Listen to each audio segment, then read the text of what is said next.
Viewers আসসালামু আলাইকুম। Net price ল্যাবের পক্ষ থেকে আপনাদের জানাই শুভেচ্ছা।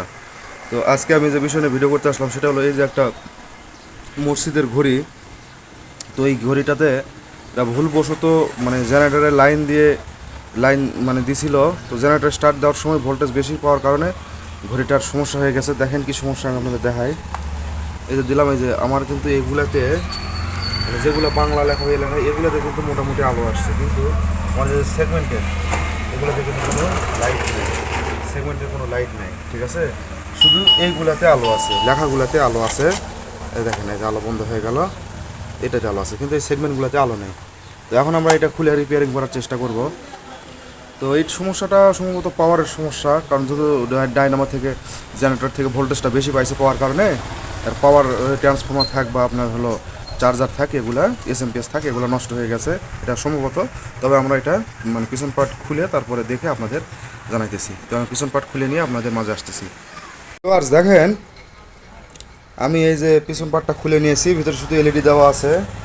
তো এখানে যে একটা ব্রিজ কানেকশন করা আছে, আর এখানে একটা অ্যাডাপ্টার ফিল্টার দিয়ে কানেকশন দেওয়া ছিল।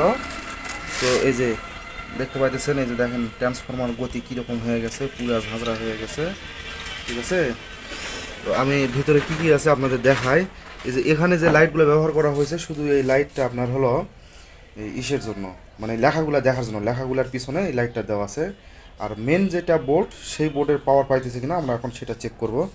তো আমি এই পার্টটা অপশনাল, এইটা আমার মানে এইটা যে এই লাইটগুলো ঠিকই আছে, জ্বলতেছে। তো এটা অপশনাল, কিন্তু আমার ভিতরে যে মাদারবোর্ড যেটা, সেটার কাজ করতে হবে। তো আমি এই পার্টটা আমি সরাই তারপর আপনাদের দেখাইতেছি।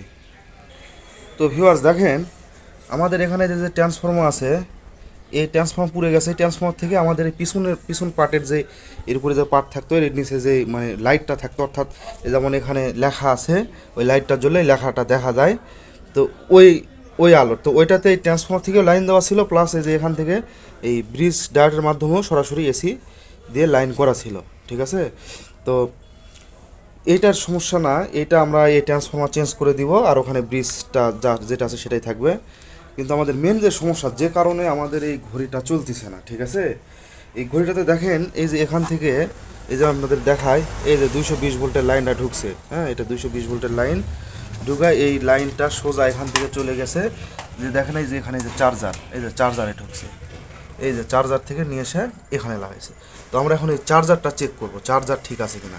আমার মনে হয় না চার্জার ঠিক আছে, কারণ এই যে ট্রান্সফর্মার যে হারে পুড়ছে, সে জায়গায় চার্জার ঠিক থাকার কথা না। তো আমরা চার্জার খুলে চার্জার চেক করে দেখব চার্জারের কী গতি। তারপর আমরা যদি চার্জার ঠিক থাকে তাহলে অন্য সাইড দেবো, আর চার্জার যদি ঠিক না থাকে তাহলে চার্জার চেঞ্জ করে দেবো, অথবা চার্জার রিপেয়ার করার মতো মানে পরিস্থিতি থাকলে রিপেয়ার করে আমরা চেক করব। তো আমি চার্জার খুলে তারপর আপনাদের দেখাইতেছি। ভিউয়ার্স দেখেন, আমি যে চার্জারটা খুলে নিয়েছি, চার্জারের ভিতরে যে পানি বের হয়ে গেছে দেখা যাইতেছে। দেখেন, এই যে মনে হয় ক্যাপাসিটার ব্লাস্ট হয়ে গেছে। হ্যাঁ, আরও আইসি টাইসি ফেটে গেছে। এখন এটা খুলে দেখতে হবে কী কন্ডিশন। তো আমি এটা খুলে তারপরে আপনাদের দেখাইতেছি। দেখেন, আমি চার্জারটা খুলে নিয়েছি। এই যে দেখেন, ক্যাপাসিটার ব্লাস্ট হয়ে গেছে, মানে ফুলে ভিতর থেকে পানি বের হয়ে গেছে। তারপর যে পিএফ ফেটে গেছে। তো এগুলো চেঞ্জ করে দেখা যেতে পারে, তবে আমি এটা করবো না, কারণ এটা হলো এসএমডি টাইপ। এই যে উল্টা পিঠে এসএমডি পার্টস আছে। এখন এগুলার যদি শর্ট হয়ে যায় তাহলে এদিকে খাটাখাটনি করে লাভ নেই।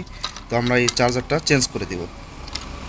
চেঞ্জ করে দিলেই এই চার্জার আর ওই ট্রান্সফর্মার দুটো চেঞ্জ করে দিলেই আশা করি আমার ঘড়িটা ওকে হয়ে যাবে। তো আমি এটা চেঞ্জ করে আপনাদের দেখাইতেছি। তো ভিউয়ার্স দেখেন, আমি এখানে চার্জারটা চেঞ্জ করে নিয়েছি। হ্যাঁ, তো এখন আমরা এখানে লাইন দিব। এই যে লাইন দিলাম, দেখেন আমাদের কিন্তু সেগমেন্টগুলোতে কিন্তু এলইডি বাল্ব কিন্তু জ্বলে গেছে। ঠিক আছে, তার মানে এটা চার্জারের উপর দিয়ে গেছে, এদিকে এগুলাতে কোনো ক্ষতি হয় নাই। তো এখন আমরা এই যে ট্রান্সফর্মার যেটা আছে, এই ট্রান্সফর্মারটা আমরা চেঞ্জ করব। ট্রান্সফর্মারটা চেঞ্জ করে পিসের যে ব্ল্যাক লাইট আছে সেই ব্ল্যাক লাইটটা লাগাবো, তাহলে আমাদের কাজ সাকসেসফুল। দেখেন, আমি যেখানে নতুন ট্রান্সফর্মার লাগাই নিয়েছি, আর এই যে ওখানে তো চার্জার লাগাই নিয়েছি। এখন এই যে প্যানেল বোর্ডের সাথে এই যে আপনার এই যে এখানে যে ব্রিজ রেকটিফায়ার আছে, এই ব্রিজ রেকটিফায়ারে আপনার এই যে এই যে এই 2 লাইন আমি ঢুকাবো, আর এই যে এখানে এই বাল্বের এখানে যে 2 লাইন আছে এখানে পজিটিভ নেগেটিভ দেখে আমরা এই ট্রান্সফর্মার সঙ্গে লাগাবো। লাগিয়ে সেটিং করে তারপরে আমরা দেখব যে কি কন্ডিশন ঠিক হলো না কি হলো। তো আমি লাগিয়ে সেটিং করে আপনাদের দেখাইতেছি। এবার দেখেন আমি এই যে ঘড়িটা কিন্তু সেটিং করে নিয়েছি। তো এখন আমরা ঘড়িতে লাইন দিব।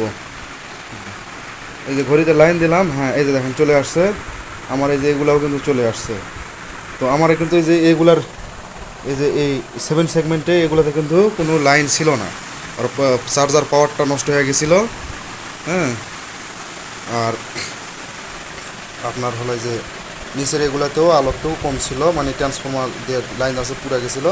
শুধু যে উপরের যে ব্রিজ ডায়োডটা ছিল, ব্রিজ ডায়োডের মাধ্যমে যে লাইন আছে সেটার লাইনটা শুধু ঠিক ছিল।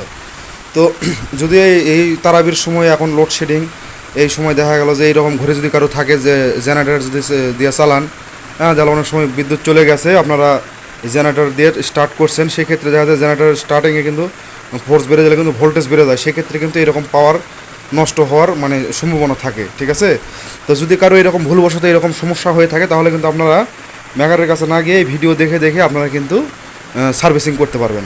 তো আজকের ভিডিও এই পর্যন্তই।